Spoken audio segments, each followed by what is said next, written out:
In the mists of time, when the Yellow River carved its serpentine path through the fertile plains of northern China, there lived a people who would shape the destiny of the world's most enduring civilization. The ancient Chinese spoke of a time when heaven and earth were one, when dragons soared through clouded skies, and the first emperors descended from the celestial realm to bring order to chaos.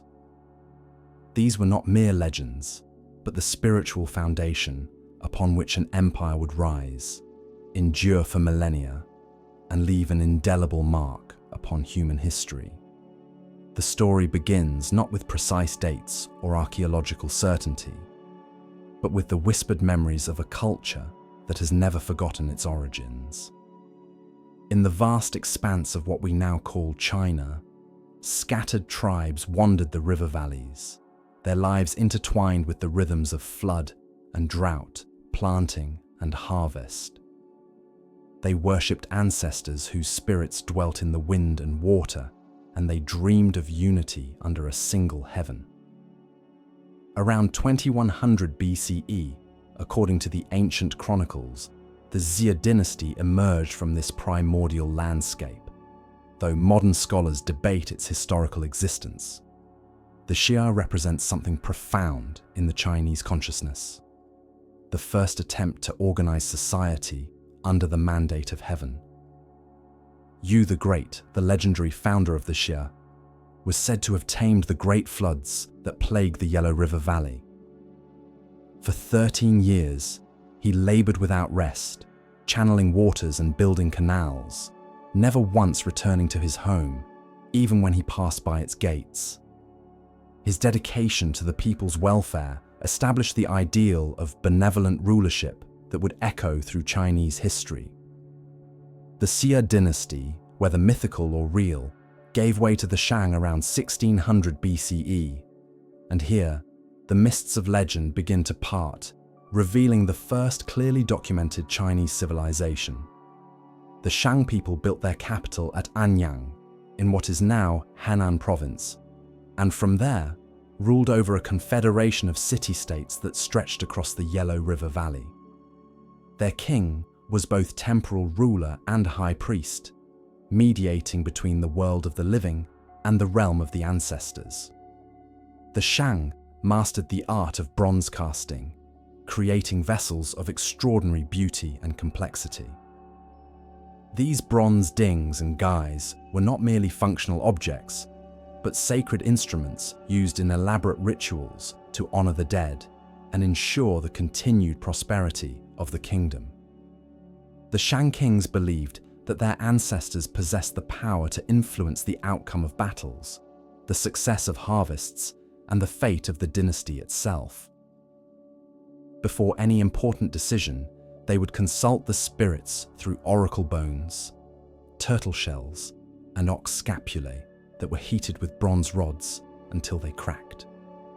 The patterns of these cracks were interpreted as messages from the ancestral realm, and the questions and answers were often inscribed on the bones themselves.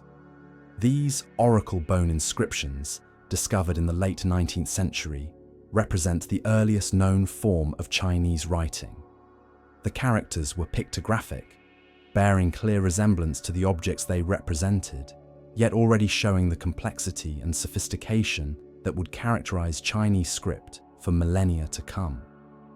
A bird was drawn as a bird, a tree as a tree, but abstract concepts like brightness were represented by combining the symbols for sun and moon.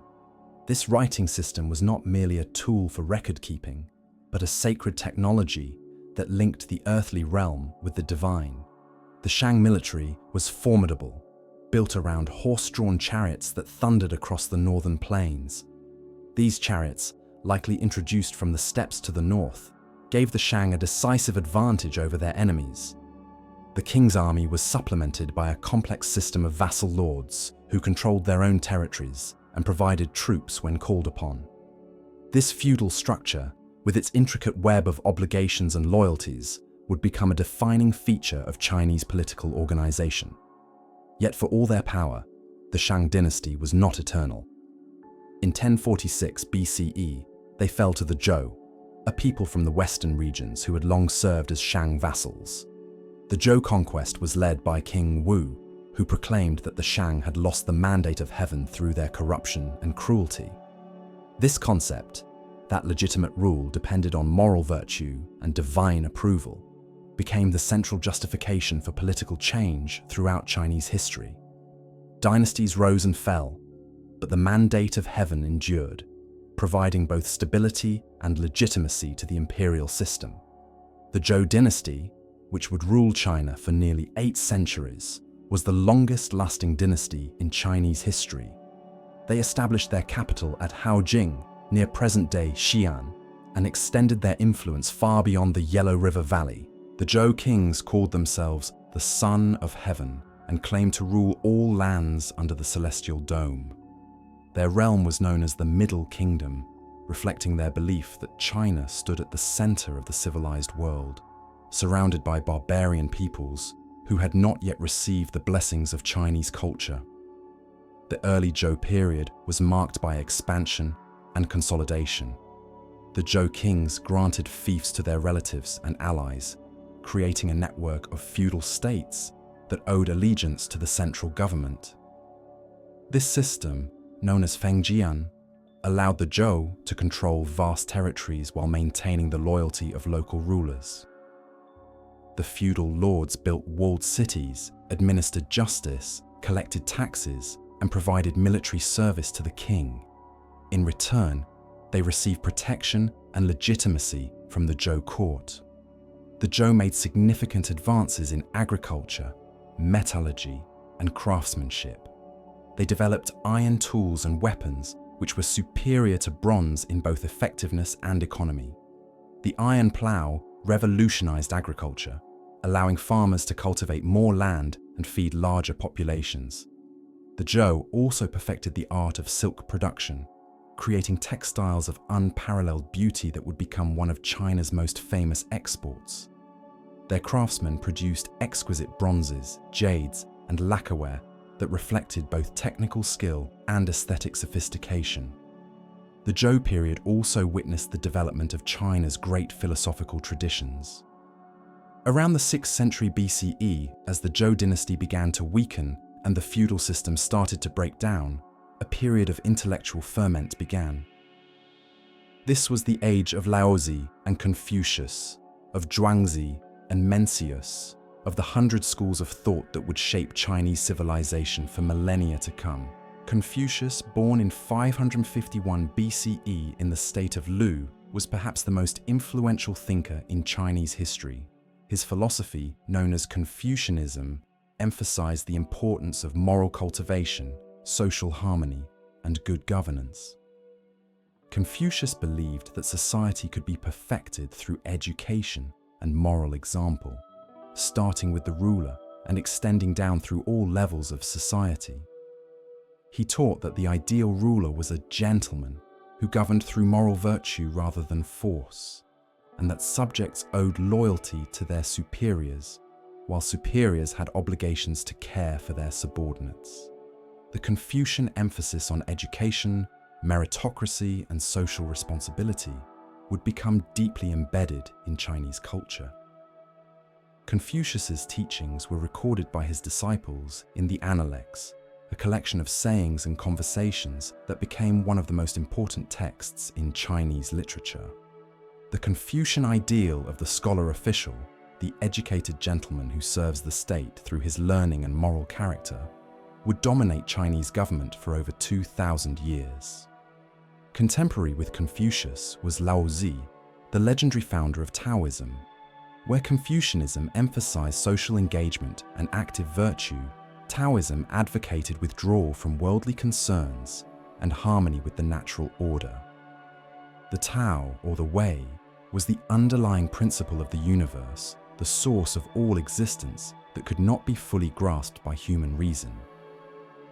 Taoists sought to live in accordance with the Tao through Wu Wei, or non-action, not inactivity, but action that flowed naturally from one's essential nature without forcing or striving. The Tao Te Ching, attributed to Laozi, became one of the most translated and influential books in world literature. Its paradoxical wisdom. The sage does not attempt anything very big, and thus achieves greatness, offered an alternative to the Confucian emphasis on moral striving and social engagement. Taoism provided a spiritual and philosophical counterbalance to Confucianism, and the two traditions, despite their apparent contradictions, would coexist and complement each other throughout Chinese history.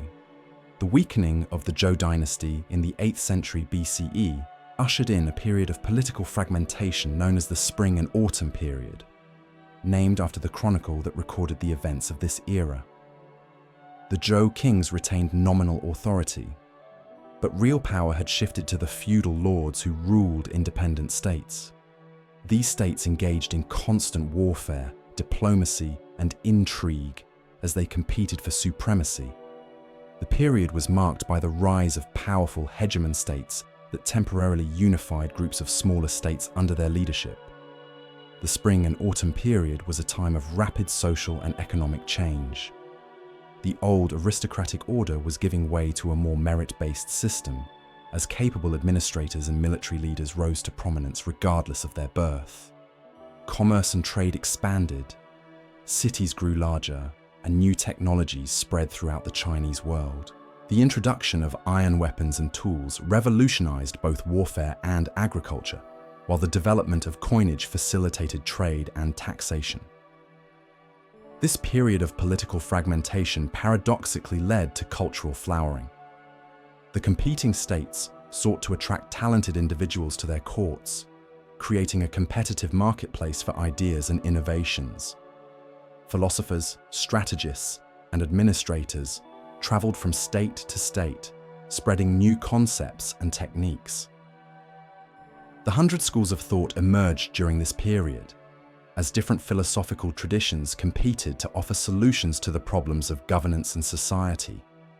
The Spring and Autumn period gradually gave way to the Warring States period around 475 BCE, as the remaining larger states absorbed their smaller neighbors and engaged in increasingly destructive warfare.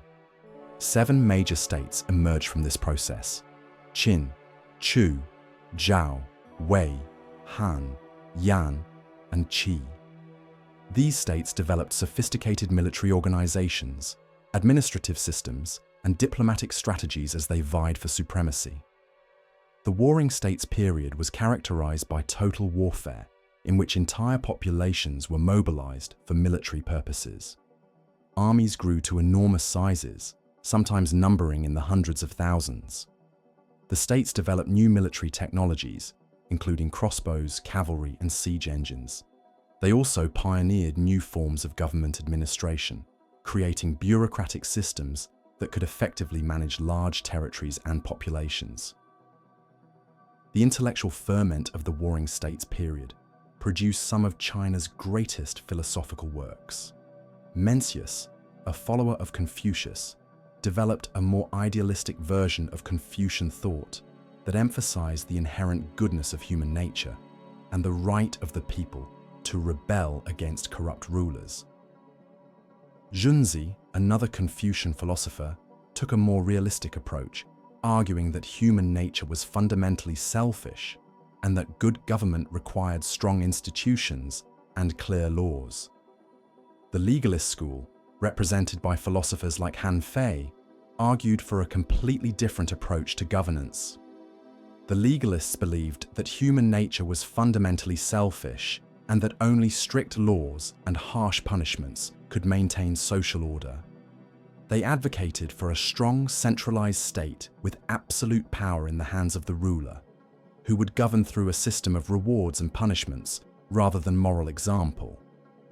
The state of Qin, located in the western regions of the Chinese world, gradually adopted legalist principles and used them to build a powerful military and administrative machine. Under the guidance of the legalist philosopher and administrator Shang, Qin implemented a series of reforms that transformed it from a relatively backward state into the most powerful force in China. These reforms included the creation of a merit-based administrative system, the standardization of weights and measures, the development of a comprehensive legal code, and the implementation of a system of mutual surveillance that made every citizen responsible for the actions of his neighbors. The Qin army was reorganized according to legalist principles, with promotion based on merit rather than birth and discipline maintained through a strict system of rewards and punishments. The state encouraged agriculture and discouraged commerce, believing that farmers were more useful to the state than merchants. The population was organized into groups that were collectively responsible for each other's behavior, creating a system of social control that extended the power of the state into every aspect of daily life. By 230 BCE, Qin had become strong enough to begin the final conquest of its rivals. In a series of brilliant military campaigns, Qin forces defeated the other warring states one by one. The last independent state, Qi, surrendered in 221 BCE, bringing an end to centuries of warfare and political fragmentation. The king of Qin declared himself Qin Shi Huang, the first emperor of China, and established the Qin dynasty. The unification of China under the Qin dynasty marked a watershed moment in Chinese history. For the first time, the entire Chinese world was united under a single government, and the first emperor set about creating a unified state that would endure for millennia. The Qin dynasty implemented a series of sweeping reforms that standardized everything from writing systems to currency, from weights and measures to the width of cart axles. These standardizations facilitated trade and communication across the empire and helped create a unified Chinese identity. The first emperor was a figure of immense ambition and ruthless determination. He ordered the construction of massive public works projects, including roads, canals, and palaces, that demonstrated the power and reach of the central government. The most famous of these projects was the Great Wall, which connected and extended existing defensive walls built by the warring states into a single barrier against northern invasions. Hundreds of thousands of workers, including soldiers, peasants, and convicts, labored on the wall, and many died during its construction. The Qin government was organized according to strict legalist principles. The empire was divided into commanderies and counties, each governed by appointed officials who were responsible to the central government. The old feudal aristocracy was abolished, and the former nobles were forced to move to the capital, where they could be closely watched. The government implemented a comprehensive legal code that specified punishments for every conceivable crime, and justice was administered with mechanical precision. The first emperor was obsessed with immortality and spent enormous resources searching for the elixir of life.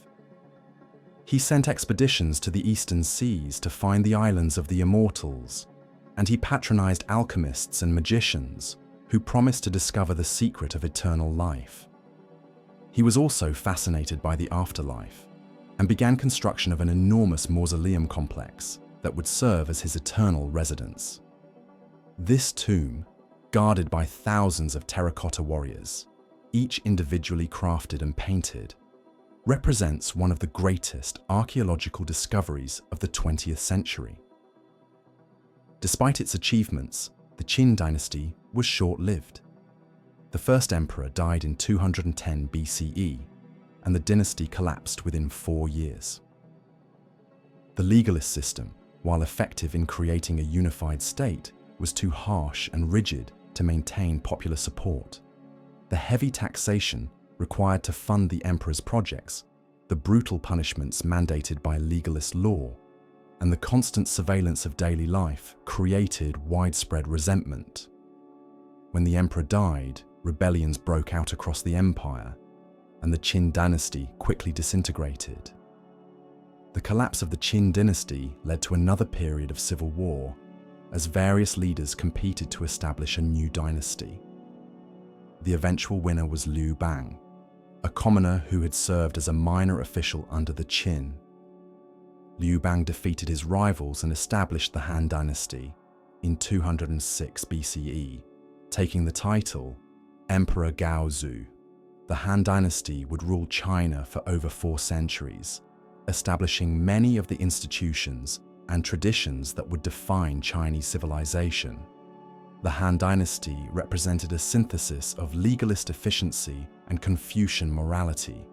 The new government retained the centralized administrative system created by the Qin, but softened its harsh edges with Confucian ideals of benevolent government. The Han emperors proclaimed themselves to be ruling by the mandate of heaven and emphasized their moral obligation to care for the welfare of their subjects. They reduced taxes, lightened punishments, and promoted education and scholarship. The Han period was marked by unprecedented prosperity and cultural achievement. The population grew dramatically, cities flourished, and trade expanded both within China and with foreign lands. The Han developed new agricultural techniques that increased crop yields, and they promoted the cultivation of new crops that enhanced nutrition and dietary variety. The government sponsored public works projects that improved transportation and communication, including the construction of roads, canals, and postal systems. The Han dynasty also marked the beginning of China's expansion beyond its traditional borders. Emperor Wu, who ruled from 141 to 87 BCE, launched a series of military campaigns that extended Chinese control into Central Asia, Korea, and northern Vietnam. These conquests brought China into contact with new peoples and cultures, and they established trade routes that would eventually become known as the Silk Road. The Silk Road was not a single route, but a network of trade paths that connected China with the Mediterranean world. Chinese silk, porcelain, and spices were traded for gold, silver, and precious stones from the West. The Han government established a system of military colonies and trading posts along these routes, and Chinese merchants and officials traveled thousands of miles to conduct business with foreign peoples. The Han period also witnessed the development of new technologies and scientific knowledge. Chinese inventors created paper, the compass, and the seismograph, while astronomers calculated the length of the year with remarkable accuracy. The Han also pioneered new medical techniques, including acupuncture and herbal medicine, that would become integral parts of Chinese culture. The Han dynasty's greatest cultural achievement was the establishment of a system of education and civil service that would endure for over 2,000 years. The Han emperors founded the Imperial Academy, where scholars studied the Confucian classics and prepared for careers in government service. They also created a system of examinations that tested candidates' knowledge of Confucian texts and their ability to write essays on questions of governance and morality. This examination system, although it would not reach its full development until later dynasties, represented a revolutionary approach to government administration. Rather than relying on hereditary nobility or personal connections, the Han began to select officials based on their education and merit. This created a class of scholar officials who shared a common cultural background and philosophical outlook. And it helped to create a unified Chinese identity that transcended regional differences. The Han dynasty also established the historical tradition that would preserve Chinese culture for future generations. The Grand Historian Sima Qian wrote the Records of the Grand Historian, a comprehensive history of China from its legendary origins to his own time. This work established the pattern for Chinese historical writing and provided a model that would be followed by subsequent dynasties. The Han also collected and preserved the ancient texts that had survived the Qin book burning, ensuring that the wisdom of the past would not be lost. The later Han period was marked by the gradual weakening of central authority and the rise of powerful regional families. The Han government became increasingly corrupt and inefficient, and the dynasty was plagued by succession disputes, natural disasters, and popular rebellions. The Yellow Turban Rebellion of 184 CE, led by Zhang, a religious leader who claimed to possess magical powers, involved hundreds of thousands of peasants and nearly overthrew the dynasty. The Han dynasty finally collapsed in 220 CE, leading to a period of political fragmentation known as the Three Kingdoms. This period, immortalized in Chinese literature through the romance of the Three Kingdoms, was characterized by the rivalry between three states: Wei in the north, Shu in the southwest, and Wu in the southeast. Each state claimed to be the legitimate heir to the Han dynasty, and they engaged in constant warfare as they competed for supremacy. The Three Kingdoms period was a time of military innovation and strategic brilliance. The various states developed new military technologies and tactics, including improved cavalry, siege engines, and naval warfare techniques. The period also produced some of China's most famous military leaders, including Zhuge Liang, whose strategic genius and loyalty to the Shu state made him a hero of Chinese literature and folklore. The Three Kingdoms period came to an end in 280 CE when the Jin dynasty, founded by one of the Wei generals, succeeded in reunifying China. However, this reunification was short-lived, and the Jin dynasty soon faced invasions from northern peoples who had been displaced by conflicts on the steppes. These invasions, known as the 16 Kingdoms period, brought an end to unified Chinese rule in the north and ushered in a period of political fragmentation that would last for nearly 3 centuries. The collapse of the Jin dynasty and the invasions of the 4th and 5th centuries CE marked a major turning point in Chinese history. For the first time since the Qin unification, large parts of China were ruled by non-Chinese peoples. The Xiongnu, Xianbei, and other nomadic groups established kingdoms in northern China, while Chinese refugees fled south to establish new dynasties in the Yangtze River Valley. This period of division, known as the Northern and Southern dynasties, was characterized by cultural exchange and innovation. The northern kingdoms, ruled by peoples from the steppes, adopted Chinese administrative practices and cultural traditions while maintaining their own distinct identities. The southern dynasties, meanwhile, preserved classical Chinese culture while developing new forms of art, literature, and philosophy. The most significant cultural development of this period was the introduction and spread of Buddhism. Buddhism had first entered China during the Han dynasty, brought by merchants and missionaries traveling along the Silk Road.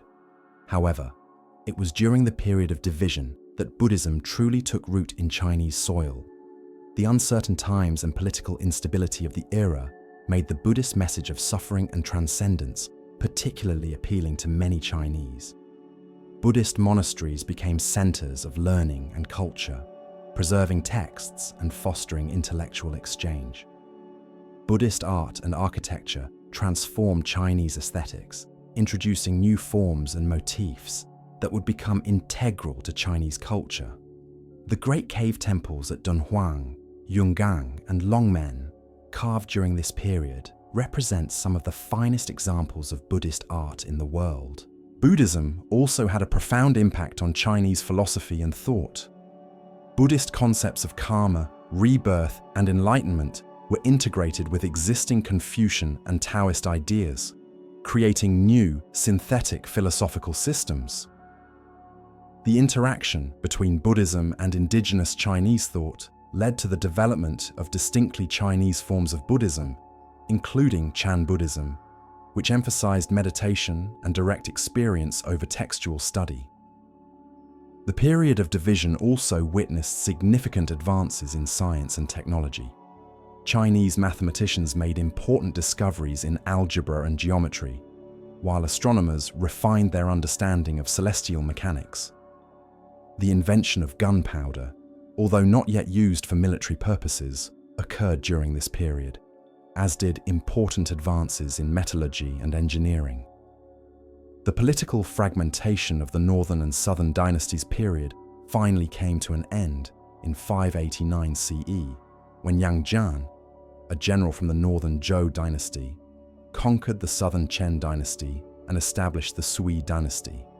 The Sui dynasty, although short-lived, accomplished the crucial task of reunifying China and laying the foundation for the great Tang dynasty that would follow. The Sui dynasty implemented a series of important reforms that strengthened the central government and improved the efficiency of administration. They completed the construction of the Grand Canal, which connected the Yellow and Yangtze rivers and facilitated the transportation of goods and troops between north and south. They also reformed the examination system, making it more merit-based and accessible to a wider range of candidates. However, the Sui dynasty overextended itself through costly construction projects and military campaigns.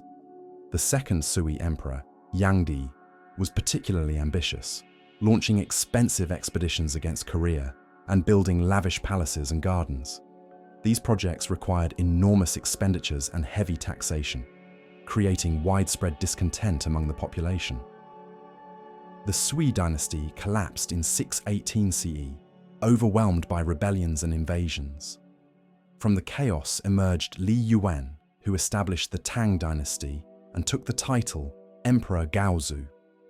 The Tang dynasty would rule China for nearly 3 centuries and would be remembered as one of the greatest periods in Chinese history. The Tang dynasty represented the culmination of Chinese imperial civilization. Under Tang rule, China reached unprecedented heights of prosperity, cultural achievement, and international influence. The Tang capital, Chang'an, became the largest city in the world, with a population of over 1 million people. The city was a cosmopolitan center that attracted merchants, diplomats, and scholars from across the known world.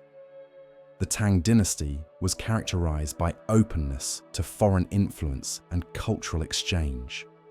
The Silk Road flourished during this period, bringing new goods, ideas, and technologies to China. The Tang court welcomed foreign merchants and diplomats, and Chinese culture spread throughout East Asia. The Tang legal code became a model for the legal systems of Korea, Japan, and Vietnam, while Chinese poetry, art, and philosophy influenced the development of culture throughout the region. The Tang period was also the golden age of Chinese poetry. Poets like Li Bai and Du Fu created works of unparalleled beauty and emotional depth that remain beloved today. Li Bai, known as the immortal poet, wrote with a freedom and spontaneity that captured the Tang spirit of adventure and optimism. His poems celebrated friendship, nature, and the joy of living, often with a touch of melancholy that reflected the transient nature of human experience. Du Fu, known as the sage of poetry, took a different approach, writing with moral seriousness and social consciousness. His poems documented the suffering of common people during times of war and hardship, and they expressed a deep concern for social justice and good government. The contrast between Li Bai's romantic idealism and Du Fu's realistic compassion reflected the complexity and richness of Tang culture. The Tang dynasty also witnessed the flourishing of Buddhism in China. Buddhist monasteries became wealthy and powerful institutions, owning vast amounts of land and playing important roles in education and social welfare. The Tang capital contained numerous Buddhist temples and pagodas, and Buddhist festivals became major public celebrations.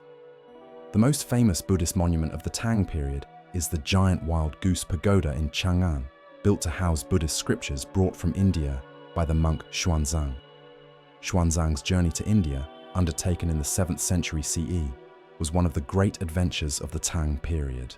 Traveling along the Silk Road and through the mountains of Central Asia, Xuanzang spent 17 years in India studying Buddhism and collecting sacred texts. His journey, later fictionalized in the classic novel Journey to the West, captured the Tang spirit of curiosity and adventure. The Tang dynasty also made significant advances in science and technology. Tang astronomers created accurate star maps and calculated the length of the year with remarkable precision. Tang engineers built sophisticated irrigation systems and mechanical devices, including water-powered mills and astronomical clocks. The invention of woodblock printing during the Tang period revolutionized the spread of knowledge and culture. The Tang military was one of the most powerful in the world, extending Chinese influence from Korea to Central Asia. The Tang established a system of military colonies and protectorates that controlled the Silk Road trade routes and projected Chinese power across vast distances. The Tang army was highly professional and well-equipped, combining Chinese infantry and cavalry with foreign auxiliary forces. However, the Tang dynasty's greatest military challenge came from within. In 755 CE, Shan, a general of Turkish and Sogdian ancestry, rebelled against the Tang court and established his own dynasty. The Shan rebellion lasted for 8 years and devastated much of northern China. Although the Tang dynasty eventually suppressed the rebellion, it never fully recovered from the damage. The Shan rebellion marked the beginning of the Tang dynasty's decline. The central government's authority was weakened, and regional military governors gained increasing autonomy. The dynasty faced constant threats from Tibetan forces in the west and nomadic peoples in the north. Economic problems, including inflation and tax resistance, further undermined the government's ability to maintain control. The Tang dynasty's final crisis came in the form of the Huangchao rebellion, which lasted from 875 to 884 CE. Huangchao, a failed examination candidate who had turned to banditry, led a massive peasant army that conquered much of southern China and briefly captured the Tang capital. Although the rebellion was eventually suppressed, it dealt a fatal blow to the Tang dynasty, which collapsed in 907 CE. The fall of the Tang dynasty ushered in another period of political fragmentation known as the 5 dynasties and 10 kingdoms. This period, lasting from 907 to 960 CE, was characterized by constant warfare and instability as various regional powers competed for supremacy. The north was dominated by a series of short-lived dynasties, while the south was divided among numerous independent kingdoms. Despite the political chaos, the 5 dynasties and 10 kingdoms period was marked by continued cultural and technological development. The invention of movable type printing occurred during this period, revolutionizing the production and distribution of books. Commercial activities expanded, and new crops and agricultural techniques were introduced. The period also witnessed the development of new forms of art and literature, including landscape painting and vernacular fiction. The political fragmentation of the 5 dynasties and 10 kingdoms period finally came to an end in 960 CE, when Zhou Kuangyin, a general from the later Zhou dynasty, staged a coup and established the Song dynasty. The Song dynasty would rule China for over 3 centuries, although it would be divided into 2 periods: the Northern Song, 960–1127 CE, and the Southern Song, 1127–1279 CE. The Song dynasty represented a new phase in Chinese civilization, marked by unprecedented economic growth, technological innovation, and cultural achievement. The Song period witnessed the development of a market economy, the expansion of urban centers, and the emergence of a sophisticated commercial culture. The Song government promoted trade and industry, and Chinese merchants established trading networks that extended across the known world. The Song dynasty also marked the beginning of China's technological revolution. Song inventors and engineers created numerous innovations that would transform human civilization, including the compass, gunpowder weapons, and movable type printing. The Song military developed new forms of artillery and firearms that gave them advantages over their enemies, although they were never able to match the military prowess of the nomadic peoples who threatened their borders. The Song period was also characterized by intellectual and cultural flowering. Neo-Confucianism, a philosophical movement that synthesized Confucian ethics with Buddhist and Taoist metaphysics, emerged during this period and became the dominant intellectual tradition in East Asia.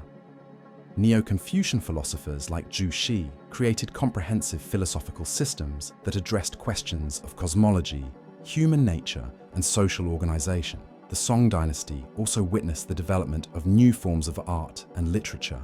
Song landscape paintings, with their emphasis on capturing the essence of nature rather than its surface appearance, represented a new aesthetic philosophy that influenced Chinese art for centuries.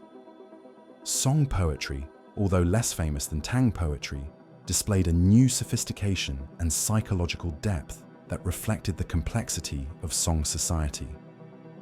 The Song dynasty faced constant military pressure from northern neighbors, particularly the Liao dynasty established by the Khitan people and later the Jin dynasty established by the Jurchen people. These nomadic states had adopted Chinese administrative practices while maintaining their military superiority, creating a new type of hybrid civilization that challenged traditional Chinese assumptions about the relationship between civilization and barbarism. In 1127 CE, the Jin dynasty conquered the Song capital of Kaifeng and captured the Song emperor, forcing the dynasty to flee south and establish a new capital at Hangzhou.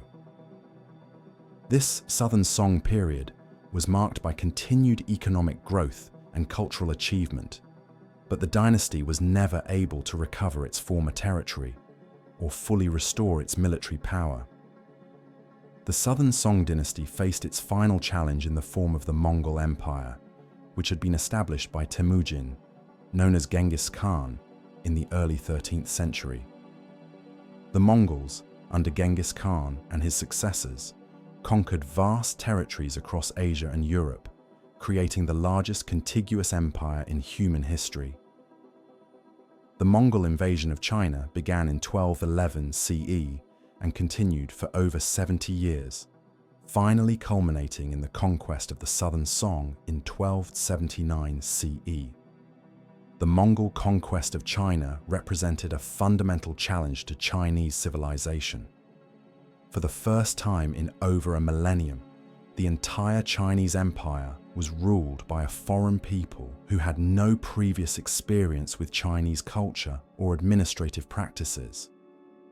The Mongols, led by Kublai Khan, established the Yuan dynasty and faced the enormous task of governing the world's largest and most sophisticated civilization.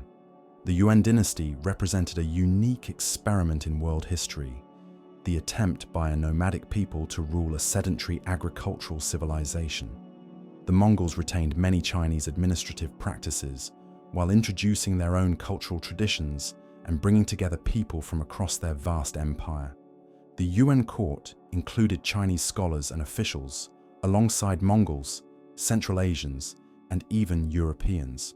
The most famous European visitor to the Yuan court was Marco Polo, whose accounts of his travels introduced Europeans to the wonders of Chinese civilization.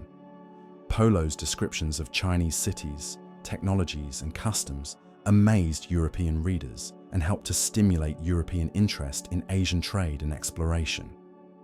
The Yuan dynasty also facilitated cultural exchange across the Eurasian continent, bringing together artistic traditions and technological innovations from diverse civilizations. The Yuan dynasty made significant contributions to Chinese culture, particularly in the areas of drama and literature. Yuan drama, combining music, dance, and storytelling, represented a new form of popular entertainment that appealed to both elite and to common audiences. Yuan playwrights created works that are still performed today, including the famous play The Romance of the Western Chamber by Wang Shifu. However, the Yuan dynasty also faced significant challenges in governing China. The Mongols' nomadic background made it difficult for them to understand and manage Chinese agricultural society, and their military culture often conflicted with Chinese scholarly traditions. The dynasty was also weakened by succession disputes and factional conflicts within the Mongol ruling elite. Natural disasters, including floods and droughts, created additional problems for the Yuan government. The Yellow River changed course several times during the Yuan period, causing massive flooding and displacement of population. These disasters, combined with heavy taxation and corrupt administration, led to widespread popular discontent and eventually to rebellion. The most significant of these rebellions was led by Zhou Yuanzhang, a peasant who had become a Buddhist monk before joining a rebel army. Zhou Yuanzhang proved to be a brilliant military leader and political organizer, gradually defeating his rivals and driving the Mongols from China. In 1368 CE, he established the Ming dynasty and took the title Emperor Hongwu. The Ming dynasty represented a conscious attempt to restore native Chinese rule and traditional Chinese culture. The Ming emperors rejected many of the innovations introduced by the Yuan dynasty and sought to recreate the golden age of Chinese civilization. They moved the capital from Beijing back to Nanjing, restored the examination system, and promoted Confucian scholarship and traditional Chinese arts. The early Ming period was marked by unprecedented expansion of Chinese power and influence. The third Ming emperor, Yongle, moved the capital back to Beijing and launched a series of ambitious projects that demonstrated the power and wealth of the restored Chinese empire. The most famous of these projects was the construction of the Forbidden City, an enormous palace complex that served as the imperial residence and the center of Chinese government. The Yongle emperor also sponsored the famous voyages of Zhang, a Muslim admiral who led massive fleets to Southeast Asia, India, the Persian Gulf, and the east coast of Africa. These voyages, which took place between 1405 and 1433 CE, demonstrated Chinese naval capabilities and established diplomatic relations with numerous foreign countries. The treasure fleets, as they were called, included hundreds of ships carrying tens of thousands of sailors, soldiers, and officials. The Zheng voyages represented the peak of Chinese maritime expansion and could have led to the establishment of a Chinese maritime empire. However, the expeditions were expensive and provided little economic benefit to China, and they were eventually abandoned as the Ming government turned its attention to defending against nomadic invasions from the north. The Ming dynasty also completed the construction of the Great Wall in its present form. Earlier walls had been built by various dynasties, but the Ming connected and rebuilt these fortifications into a single defensive system that stretched for thousands of miles across northern China. The Great Wall of the Ming dynasty, with its brick and stone construction and sophisticated military architecture, remains one of the most impressive engineering achievements in human history. The Ming period was also marked by significant cultural and artistic achievements. Ming porcelain, with its delicate blue and white designs, became famous throughout the world and established China's reputation as the supreme producer of fine ceramics.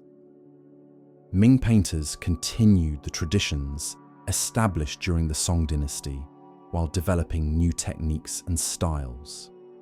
The Ming novel, including classics like Journey to the West and Water Margin, represented the flowering of Chinese vernacular literature. The Ming government was highly centralized and bureaucratic, with power concentrated in the hands of the emperor and his appointed officials. The examination system was expanded and refined, creating a meritocratic civil service that administered the vast Chinese empire.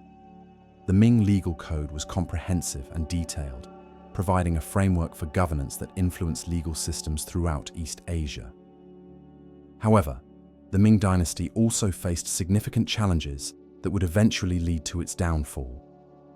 The government's conservative approach limited innovation and economic development, while corruption and inefficiency gradually weakened the administrative system. The dynasty was also plagued by natural disasters, including earthquakes, floods, and droughts, that strained government resources and created social unrest.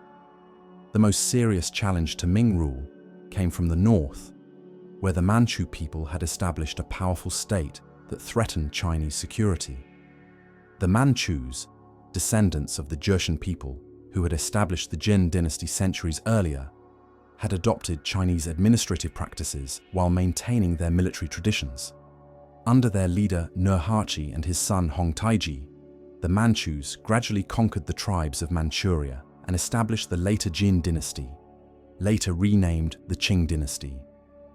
The Ming dynasty's final crisis began in the 1640s, when a combination of natural disasters, economic problems, and peasant rebellions weakened the government's ability to defend against foreign invasion. Li Zicheng, a rebel leader, captured Beijing in 1644 and drove the last Ming emperor to suicide. However, Li Zicheng's victory was short-lived, as Ming loyalists allied with the Manchus to drive him from power. The Manchu conquest of China was facilitated by Chinese officials and generals who defected to the Qing cause, bringing with them knowledge of Chinese military and administrative practices. The Manchus were careful to present themselves as legitimate rulers who would preserve Chinese culture and traditions while providing better government than the corrupt and ineffective late Ming regime. The establishment of the Qing dynasty in 1644 marked the beginning of the last imperial dynasty in Chinese history.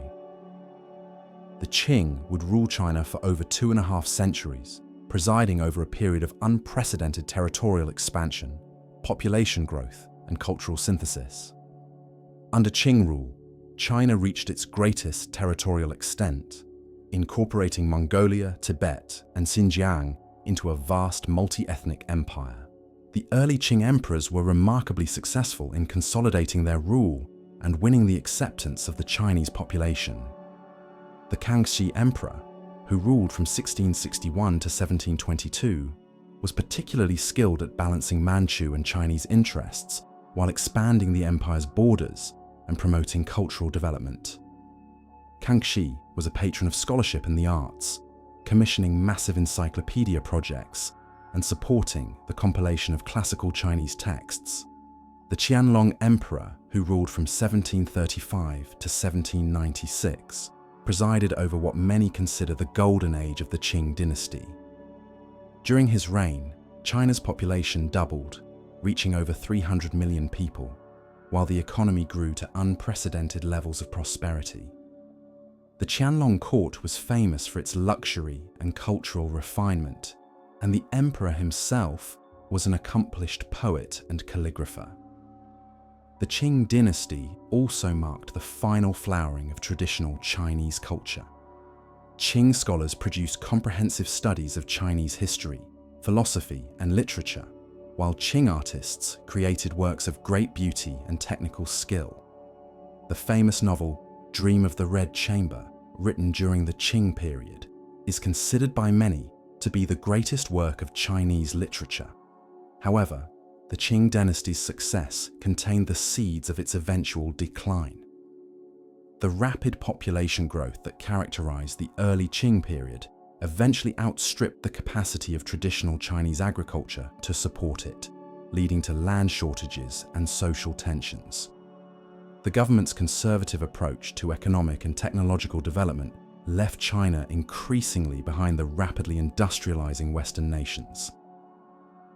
The Qing dynasty's first serious encounter with Western power came during the Opium Wars of the mid-19th century. British merchants, seeking to balance their trade deficit with China, began importing opium from India into China, creating a massive drug addiction problem. When the Chinese government attempted to suppress the opium trade, Britain responded with military force, easily defeating Chinese forces with superior weapons and naval technology. The treaty forced China to cede Hong Kong to Britain, open 5 ports to foreign trade, and pay a massive indemnity. More importantly, it established the principle of extraterritoriality, under which foreign nationals in China were subject to their own laws rather than Chinese law. The Second Opium War, 1856-1860, resulted in even greater humiliation for China. British and French forces captured Beijing and burned the Summer Palace, while the Treaty of Tianjin opened additional ports to foreign trade and allowed foreign missionaries to operate freely in China. These defeats demonstrated China's military weakness and forced the Qing government to confront the reality that traditional Chinese civilization was no longer superior to Western culture. The Qing dynasty's problems were compounded by internal rebellions that devastated much of the country. The Taiping Rebellion, led by Hong Xiuquan, who believed himself to be the younger brother of Jesus Christ, lasted from 1850 to 1864 and resulted in millions of deaths. The rebellion nearly overthrew the Qing dynasty and was only suppressed with the help of Western military advisors and modern weapons. The Taiping Rebellion was followed by other major uprisings, including the Nian Rebellion, the Muslim rebellions in the northwest and southwest, and numerous smaller revolts. These rebellions reflected the deep social and economic problems that plagued late Qing China, including overpopulation, land shortages, corruption, and the disruption caused by foreign influence. In response to these challenges, some Chinese officials and intellectuals began to advocate for reform and modernization. The self-strengthening movement, which lasted from the 1860s to the 1890s, attempted to preserve Chinese cultural traditions while adopting Western technology and military methods. Reformers established modern schools, built railroads and telegraph lines, and created modern industrial enterprises. However, the self-strengthening movement was hampered by conservative opposition, corruption, and insufficient resources. The movement's limitations were dramatically revealed during the Sino-Japanese War of 1894-1895, when China suffered a humiliating defeat at the hands of Japan, a country that the Chinese had traditionally regarded as culturally inferior. The Treaty of Shimonoseki, which ended the war, forced China to recognize Korean independence, cede Taiwan to Japan, and pay a massive indemnity. The shock of defeat by Japan stimulated more radical reform efforts. The 100 Days Reform of 1898, led by Kang Yue and Liang Qichao, attempted to transform China into a constitutional monarchy with modern educational, legal, and administrative systems. However, the reform movement was crushed by conservative forces led by the Empress Dowager Cixi, who staged a coup and executed or exiled the reform leaders. The failure of moderate reform led to the rise of more radical movements. The Boxer Rebellion of 1900, led by a secret society that practiced martial arts and believed themselves to be invulnerable to foreign weapons, targeted foreign missionaries and Chinese Christians. The rebellion was supported by the Qing court, which saw it as an opportunity to drive out foreign influence. However, an international force quickly suppressed the rebellion, and the resulting Boxer Protocol imposed even harsher conditions on China. The repeated failures and humiliations of the late Qing period gradually undermined the dynasty's legitimacy. Chinese intellectuals began to question not only the Qing government, but the entire imperial system. Revolutionary movements, led by figures like Sun Yat-sen, called for the overthrow of the dynasty and the establishment of a republic. The Qing dynasty's final crisis came in 1911, when a military uprising in Wuchang sparked a nationwide revolution. Within months, most of China's provinces had declared independence from the Qing government. The last emperor, Puyi, who was only 6 years old, abdicated in February 1912, bringing an end to over 2,000 years of imperial rule in China. The fall of the Qing dynasty marked the end of ancient China and the beginning of the modern era. The establishment of the Republic of China in 1912 represented a fundamental break with the past, as China attempted to transform itself from a traditional agricultural empire into a modern nation-state. However, the Republican experiment was plagued by warlordism, foreign invasion, and civil war, and it would take decades for China to achieve stability and unity. The legacy of ancient China extends far beyond the political and military events that marked the rise and fall of dynasties. Chinese civilization created cultural and intellectual traditions that continue to influence not only China, but the entire world. The Chinese writing system, with its thousands of characters representing concepts as well as sounds, remains one of the most sophisticated forms of written communication ever developed. Chinese philosophy, including Confucianism, Taoism, and Buddhism, continues to provide guidance for millions of people seeking meaning and purpose in their lives. Chinese scientific and technological achievements transformed human civilization. The Chinese invention of paper revolutionized the spread of knowledge and culture, while the compass enabled navigation and exploration that connected different parts of the world. Chinese gunpowder changed the nature of warfare, while Chinese printing technology made books and learning accessible to ordinary people. Chinese medicine, with its emphasis on holistic treatment and prevention, offers alternatives to Western medical approaches that are increasingly valued in our modern world. Chinese art and literature created aesthetic traditions that continue to inspire artists and writers around the world. Chinese landscape painting, with its emphasis on capturing the spirit rather than the surface appearance of nature, influenced artistic development not only in China but throughout East Asia. Chinese poetry, with its compressed language and evocative imagery, established standards of excellence that poets still strive to achieve. Chinese novels, with their complex plots and deep psychological insight, pioneered narrative techniques that influenced the development of fiction throughout the world. The Chinese examination system, despite its limitations and eventual abolition, established the principle of meritocracy that remains influential in modern education and government. The idea that positions of authority should be awarded based on ability and education rather than birth or wealth represents one of China's greatest contributions to human political development. Chinese cuisine, with its emphasis on harmony, balance, and the medicinal properties of food, has become one of the world's most popular and influential culinary traditions. Chinese cooking techniques and flavor combinations have been adopted and adapted by cultures throughout the world, while Chinese restaurants can be found in virtually every major city on Earth. The Chinese family system, with its emphasis on filial piety, respect for elders, and intergenerational responsibility, provided a model for social organization that maintained stability and continuity across millennia. While modern developments have modified traditional family structures, the Chinese emphasis on family loyalty and mutual support continues to influence Chinese society and has been admired and studied by other cultures. Chinese architectural traditions, from the Forbidden City to humble courtyard houses, demonstrated principles of harmony with nature and cosmic order that continue to influence architectural development. The Chinese garden, with its careful arrangement of rocks, water, plants, and structures to create miniature landscapes, represents one of the highest achievements of landscape design.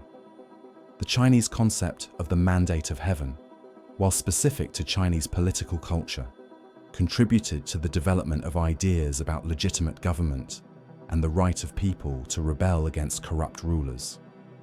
The Chinese belief that political authority must be based on moral virtue rather than mere force has influenced political thinking throughout East Asia and beyond.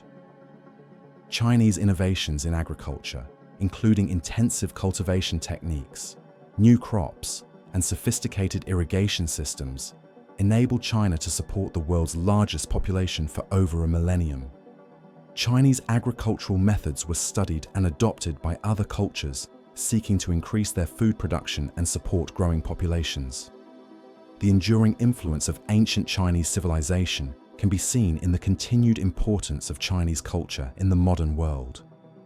Chinese language and literature are studied in universities throughout the world, while Chinese philosophy continues to attract students seeking alternative approaches to life's fundamental questions. Chinese medicine is practiced alongside Western medicine in many countries, while Chinese martial arts like Kung Fu and Tai Chi are practiced by millions of people seeking physical fitness and spiritual development. The Chinese diaspora, consisting of millions of people of Chinese ancestry living throughout the world, continues to maintain and transmit Chinese cultural traditions while adapting to new environments. Chinese communities in Southeast Asia, North America, Europe, and elsewhere serve as bridges between Chinese civilization and other cultures, facilitating cultural exchange and mutual understanding. Modern China's economic development and growing international influence have renewed global interest in Chinese culture and history. As China becomes increasingly important in world affairs, understanding Chinese civilization becomes increasingly valuable for people seeking to comprehend the forces shaping our globalized world. The story of ancient China is ultimately the story of human achievement and aspiration. It tells of a people who created one of the world's most sophisticated and enduring civilizations through centuries of struggle, innovation, and cultural development. It speaks to the human capacity for organization, creativity, and persistence in the face of enormous challenges. The ancient Chinese believed that history moved in cycles, with periods of unity and prosperity, followed by times of division and hardship, only to be followed by renewed unity and achievement. This cyclical view of history reflected a deep understanding of the rhythms of human society and the eternal human struggle to create order from chaos. The rise and fall of Chinese dynasties demonstrated both the possibilities and limitations of human political organization. Each dynasty began with energy and idealism, achieved great things during its prime, but eventually succumbed to the accumulated weight of corruption, complacency, and external challenges. Yet each collapse was followed by renewal, as new leaders emerged to restore unity and begin the cycle anew. The intellectual and spiritual traditions of ancient China provided frameworks for understanding the human condition that remain relevant today. Confucian emphasis on education, moral cultivation, and social responsibility offers guidance for creating harmonious societies. Taoist appreciation for nature, spontaneity, and the limits of human knowledge provides balance to the Confucian emphasis on active engagement with the world. Buddhist teachings about suffering, compassion, and the possibility of transcendence offer hope for those seeking meaning beyond material success. The technological and scientific achievements of ancient China demonstrated the power of human curiosity and ingenuity to understand and manipulate the natural world. Chinese astronomers mapped the stars and calculated the movements of celestial bodies with remarkable accuracy. Chinese mathematicians developed algebraic techniques and geometric principles that advanced human understanding of mathematical relationships. Chinese engineers built canals, bridges, and other infrastructure projects that facilitated communication and trade across vast distances. The artistic achievements of ancient China revealed the human capacity to create beauty and express profound emotions through various media. Chinese poets used language with precision and economy to capture fleeting moments and eternal truths. Chinese painters developed techniques for representing both the physical appearance and spiritual essence of their subjects. Chinese craftsmen created objects of daily use that were also works of art, demonstrating that beauty and function could be combined in harmonious unity. The social and political innovations of ancient China showed how human societies could be organized to promote both individual welfare and collective achievement. The Chinese emphasis on education and meritocracy provided opportunities for social mobility while maintaining social stability. The Chinese legal system, with its detailed codes and bureaucratic procedures, demonstrated how law could be used to regulate social behavior and protect individual rights. The Chinese examination system, despite its limitations, established principles of fair competition and objective evaluation that continue to influence educational and administrative practices. The economic achievements of ancient China revealed the potential for human societies to create wealth and prosperity through agriculture, manufacturing, and trade. Chinese farmers developed intensive cultivation techniques that enabled them to support dense populations while maintaining soil fertility. Chinese craftsmen perfected techniques for producing silk, porcelain, and other luxury goods that were prized throughout the world. Chinese merchants established trading networks that connected distant regions and facilitated cultural exchange. The military innovations of ancient China demonstrated both the necessity and the tragedy of human conflict. Chinese strategists developed sophisticated theories about the conduct of war that emphasized intelligence, deception, and psychological factors, as well as superior weapons and tactics. Chinese military engineers created fortifications and siege engines that pushed the boundaries of contemporary technology.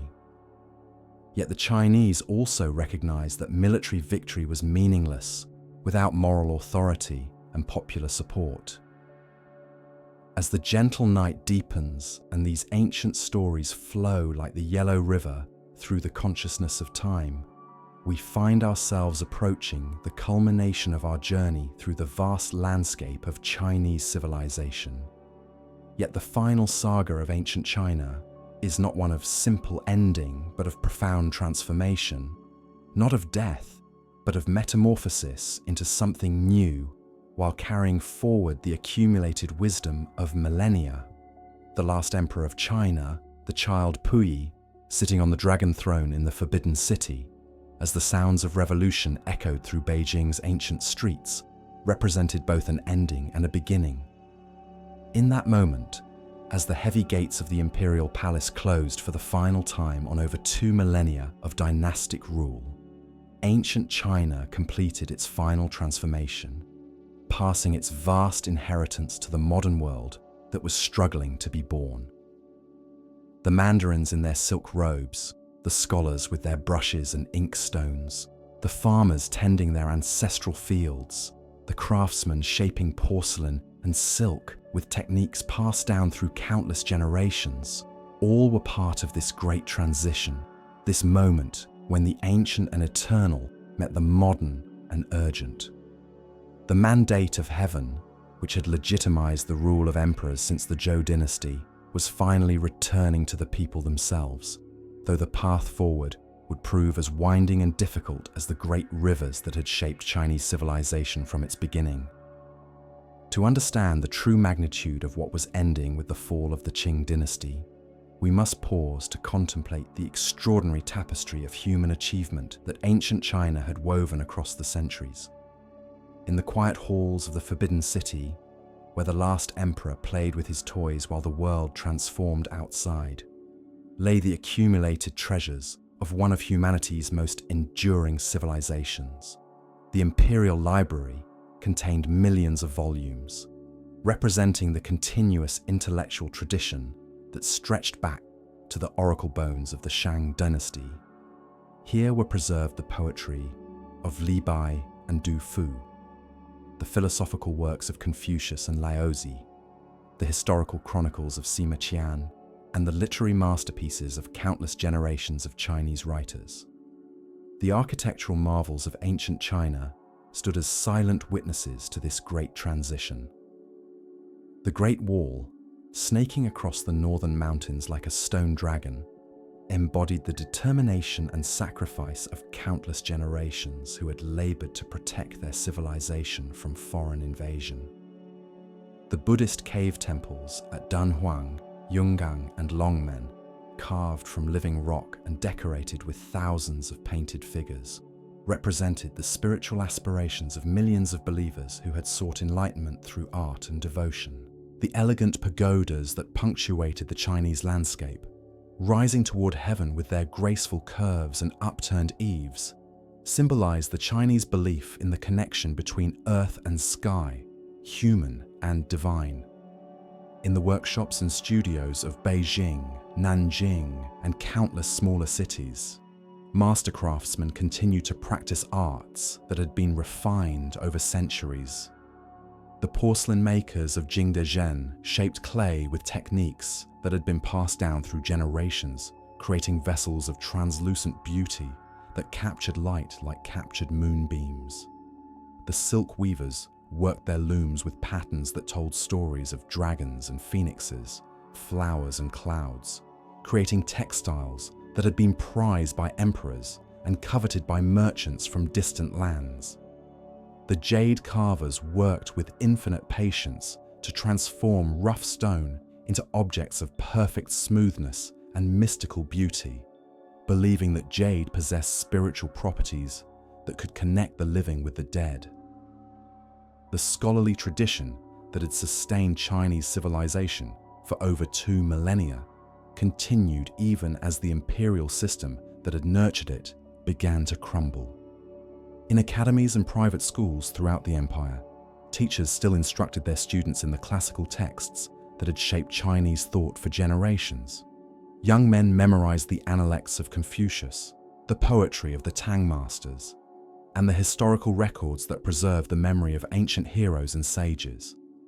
They practiced calligraphy with brushes made from wolf hair and badger fur, grinding ink from stones that had been treasured by their fathers and grandfathers, writing characters whose forms had remained essentially unchanged for over a millennium.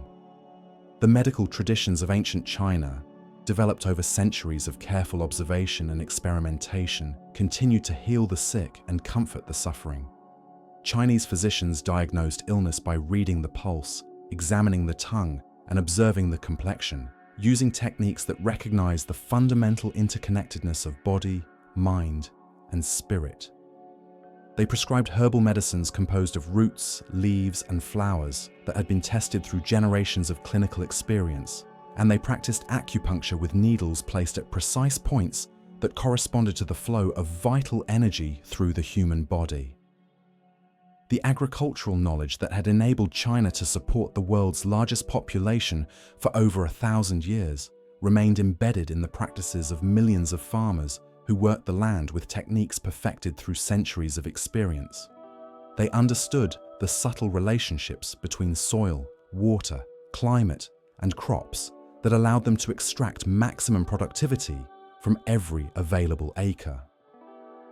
They knew when to plant and when to harvest, how to preserve seed grain through the winter, how to build terraces that prevented erosion and conserved water, and how to use organic fertilizers that maintained soil fertility across generations. The commercial networks that connected Chinese cities and towns with each other and with the wider world represented another aspect of the ancient civilization that was passing away. Chinese merchants had developed sophisticated systems of banking, credit, and currency exchange that facilitated trade across vast distances. They understood the principles of supply and demand, seasonal price variations, and market psychology that governed commercial activity. The great trading cities of ancient China, Kaifeng, Hangzhou, Canton, had been cosmopolitan centers where merchants from across Asia and beyond gathered to exchange goods and ideas. The military traditions of ancient China, refined through centuries of warfare and strategic thinking, had produced some of the world's most sophisticated theories of conflict and defense. Chinese military classics like Sun Tzu's Art of War had explored the psychological and strategic dimensions of warfare with insights that remained relevant long after the weapons and tactics they described had become obsolete. Chinese generals had developed concepts of mobility, deception, intelligence gathering, and logistical support that influenced military thinking throughout East Asia and beyond. The legal traditions of ancient China had created systems of law and administration that governed the daily lives of millions of people with remarkable consistency and fairness. Chinese legal codes specified not only criminal punishments, but also civil procedures, commercial regulations, and administrative guidelines that touched virtually every aspect of social life. Chinese magistrates, trained in both legal principles and Confucian ethics, sought to resolve disputes and maintain social harmony through a combination of formal law and moral persuasion. The religious and philosophical traditions of ancient China had created a rich spiritual landscape that offered multiple paths to meaning and transcendence. Confucianism provided guidance for ethical living and social responsibility, emphasizing the importance of education, self-cultivation, and service to society. Taoism offered an alternative path that emphasized harmony with nature, spontaneity, and acceptance of the natural order. Buddhism, adapted from its Indian origins to Chinese sensibilities, provided teachings about suffering, compassion, and the possibility of enlightenment that comforted millions of believers. The scientific achievements of ancient China had advanced human understanding of the natural world and provided technologies that transformed civilization. Chinese astronomers had mapped the stars with remarkable accuracy, calculated the length of the year, and predicted eclipses with precision that amazed foreign observers. Chinese mathematicians had developed algebraic techniques, geometric principles, and numerical concepts that laid the foundation for further mathematical development. Chinese engineers had designed and built canals, bridges, and other infrastructure projects that demonstrated sophisticated understanding of hydraulics, material science, and structural engineering. The artistic traditions of ancient China had created aesthetic standards and creative techniques that influenced cultural development throughout East Asia and beyond. Chinese painting had developed unique approaches to representing landscape, portraiture, and narrative that captured not just the physical appearance of subjects, but their spiritual essence. Chinese sculpture had produced works of religious art that combined technical mastery with profound spiritual expression. Chinese decorative arts had created objects of daily use that were also works of beauty, demonstrating that function and aesthetics could be perfectly combined. As the Qing dynasty entered its final decades, all of these traditions faced the challenge of adapting to a rapidly changing world. The arrival of Western traders, missionaries, and diplomats had introduced new ideas, technologies, and values that challenged traditional Chinese assumptions about the nature of civilization and China's place in the world. The Chinese had always believed that their civilization represented the pinnacle of human achievement and that foreign peoples were barbarians who had not yet received the benefits of Chinese culture. The military defeats and diplomatic humiliations of the 19th century forced Chinese intellectuals to confront the possibility that their ancient civilization might not be superior to all others. The response to this challenge varied among different groups within Chinese society. Conservative officials and scholars argued that China's problems stemmed from abandoning traditional values and practices, and they called for a return to the pure Confucian principles that had sustained Chinese civilization for centuries.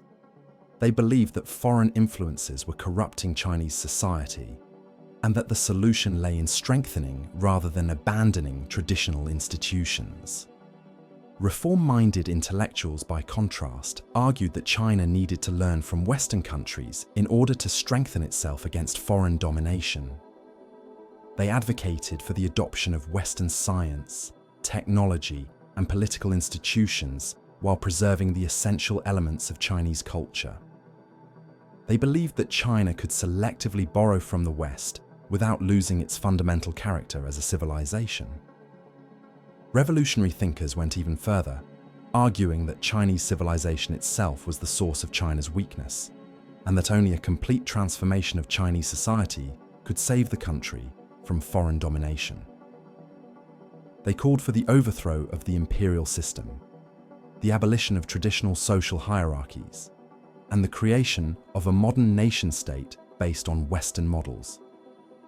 The tension between these different approaches to China's crisis created a period of intense intellectual ferment that paralleled the political and social upheavals of the late Qing period. Chinese writers, artists, and thinkers struggled to understand their rapidly changing world and to find ways of preserving what was valuable in their heritage while adapting to new realities.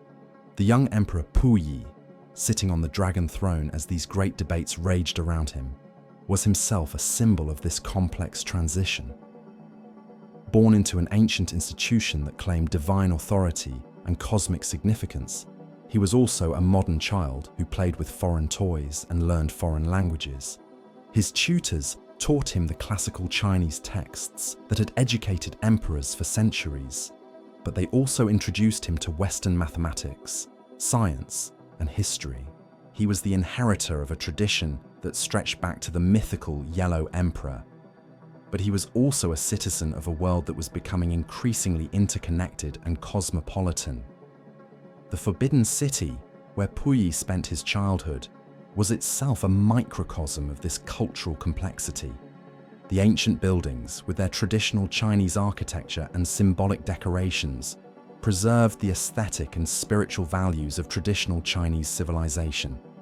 The courtyards and gardens reflected the Chinese understanding of harmony between human creation and natural beauty. The ritual objects and ceremonial robes maintained the connection with ancestral traditions and cosmic order. Yet even within the Forbidden City, signs of change were everywhere. Electric lights had been installed alongside traditional lanterns, foreign-made clocks ticked next to ancient water clocks, and Western-style furniture sat beside traditional Chinese furnishings. The emperor's meals combined traditional Chinese cuisine with foreign dishes, and his education included Western subjects as well as classical Chinese texts. The servants and officials who populated the Forbidden City were themselves caught between old and new ways of life. Many had served the imperial family for generations and were deeply committed to traditional customs and practices. Others were more open to foreign influences and saw the need for adaptation and reform.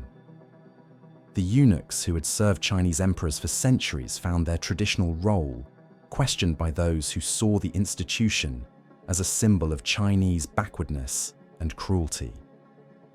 Outside the walls of the Forbidden City, Beijing itself was changing rapidly. New buildings constructed in Western styles rose alongside traditional Chinese architecture. Foreign shops and restaurants opened to serve the growing population of diplomats, missionaries, and merchants. Chinese students who had studied abroad returned with new ideas about education, government, and social organization. Newspapers printed in Chinese characters reported on events around the world and debated the future of Chinese civilization. The changes in Beijing reflected transformations occurring throughout the Chinese Empire. In the coastal cities open to foreign trade, Chinese merchants learned new business practices and developed new forms of commercial organization. In the interior provinces, missionaries established schools and hospitals that introduced Western medicine and education.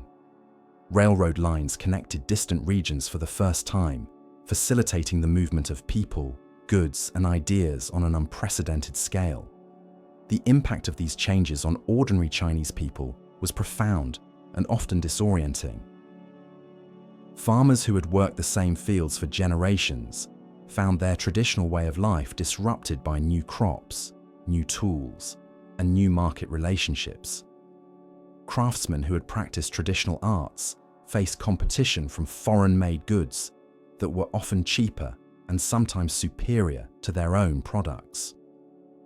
Scholars who had devoted their lives to mastering the classical texts found their knowledge less valued in a world that increasingly prized Western learning. Yet Chinese society also demonstrated remarkable resilience and adaptability in the face of these challenges. Chinese merchants quickly learned to navigate the new commercial environment created by foreign trade, often proving more successful than their foreign competitors.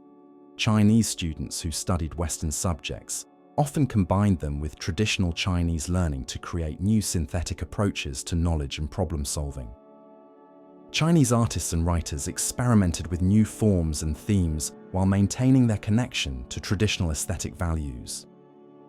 The Chinese family system, which had been the foundation of Chinese society for millennia, also showed its capacity for adaptation while maintaining essential continuities. Families continued to honor their ancestors and care for elderly relatives, even as they adapted to new economic and social circumstances. The Confucian values of filial piety, loyalty, and mutual support remained strong even as the specific practices through which these values were expressed evolved to meet new conditions. The Chinese language itself demonstrated both continuity and change during this period of transformation. While the classical Chinese that had served as the medium of scholarship and administration for centuries remained important, a new vernacular literature began to emerge that used spoken Chinese as the basis for written expression. This development made literature more accessible to ordinary people while maintaining the connection to the vast literary heritage of the past. Chinese religions also showed their capacity for adaptation and renewal. Buddhism, which had been in decline during the later imperial period, experienced a revival as Chinese believers found in its teachings about suffering and transcendence a response to the difficulties of their rapidly changing world. Taoism continued to offer an alternative to the activist Confucian approach to life, providing spiritual resources for those who sought harmony with natural forces rather than active engagement with social and political problems.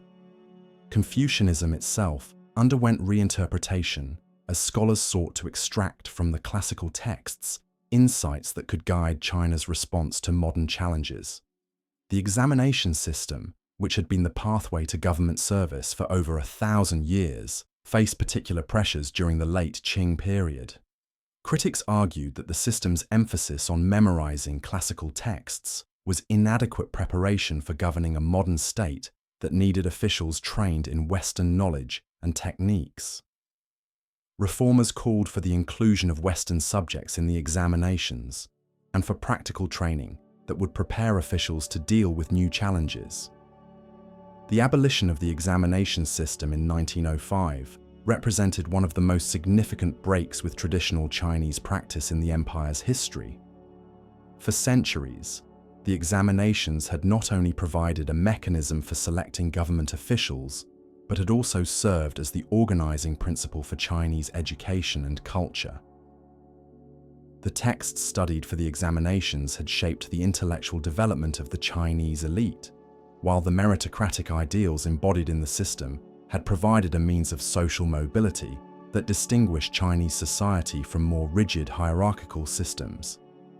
The end of the examination system symbolized the broader crisis facing Chinese civilization in its final imperial decades. Institutions and practices that had served Chinese society well for centuries seemed inadequate to meet the challenges of a modern world dominated by Western power and ideas. Yet, the replacement of these institutions with Western alternatives was not a simple matter, since Chinese society had been shaped by its traditional practices in ways that made wholesale adoption of foreign models difficult and potentially destructive. Chinese intellectuals of this period struggled with questions that had no easy answers. How could China become strong enough to resist foreign domination without losing its essential character as a civilization?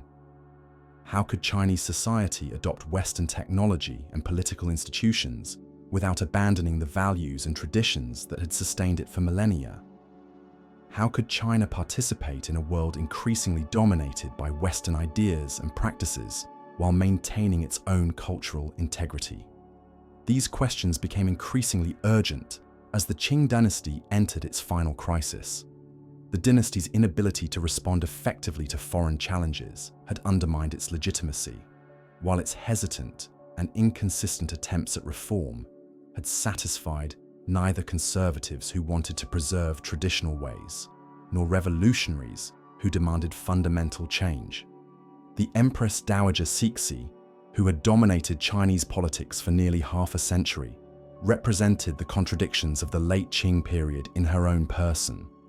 A traditionalist who resisted foreign influence and political reform, she nonetheless recognized the need for some adaptation to changing circumstances.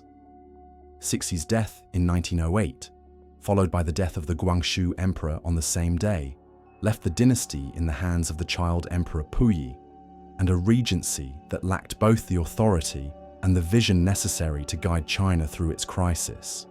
The regent, Prince Chun, was a well-meaning but ineffective leader who understood neither the magnitude of the challenges facing China nor the urgency of the need for fundamental reform.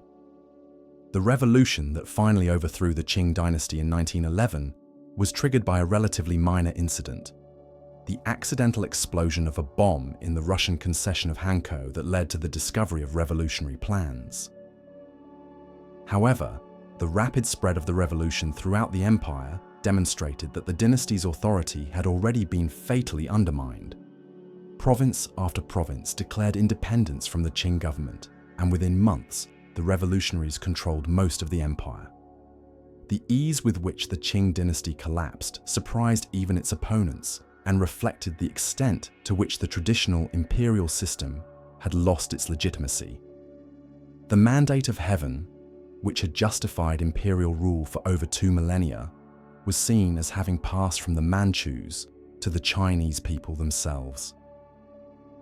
The republic that replaced the empire claimed to derive its authority not from divine sanction, but from the will of the people, representing a fundamental shift in Chinese political thinking. Yet the establishment of the Republic of China in 1912 did not resolve the deeper questions about Chinese civilization and its place in the modern world. The Republican government, led first by the provisional president Sun Yat-sen and then by the military strongman Yuan Shikai, faced the same challenges that had overwhelmed the Qing dynasty. How could China maintain its unity and independence while adapting to the demands of a modern international system? How could Chinese society preserve its valuable traditions while embracing necessary changes? The failure of the Republican experiment to provide stable government or effective solutions to China's problems led to decades of warlordism, foreign invasion, and civil war that would not end until the establishment of the People's Republic of China in 1949. This prolonged period of conflict and instability represented the birth pangs of modern China, as the country struggled to find new forms of political and social organization that could replace the imperial system that had governed Chinese civilization for over 2 millennia. Throughout this turbulent transition, the deeper currents of Chinese civilization continued to flow beneath the surface of political events. Chinese families maintained their traditional structures and values even as they adapted to new economic and social circumstances. Chinese artists and writers continued to draw inspiration from their cultural heritage while experimenting with new forms and themes. Chinese scholars preserved and transmitted the classical texts and traditions that embodied the wisdom of the past, while seeking to understand their relevance for the future. The Chinese diaspora, consisting of millions of Chinese who emigrated to Southeast Asia, the Americas, and other parts of the world during the late Qing and Republican periods, carried Chinese civilization beyond the borders of China itself. These overseas Chinese communities maintained their cultural traditions while adapting to their new environments, creating hybrid forms of Chinese culture that enriched both their adopted countries and the broader Chinese world. In the end, ancient China had accomplished something remarkable in human history: the creation of a civilization so deep, so resilient, and so adaptive that it could survive conquest, rebellion, natural disaster, and internal transformation while maintaining its essential character. The China that emerged from the imperial age carried within itself the DNA of Confucian ethics, Taoist wisdom, Buddhist compassion, and legalist efficiency. It bore the artistic sensibilities refined over centuries of poetry and painting, the technological innovations that had transformed the world, and the administrative traditions that had governed the Earth's largest populations with remarkable effectiveness.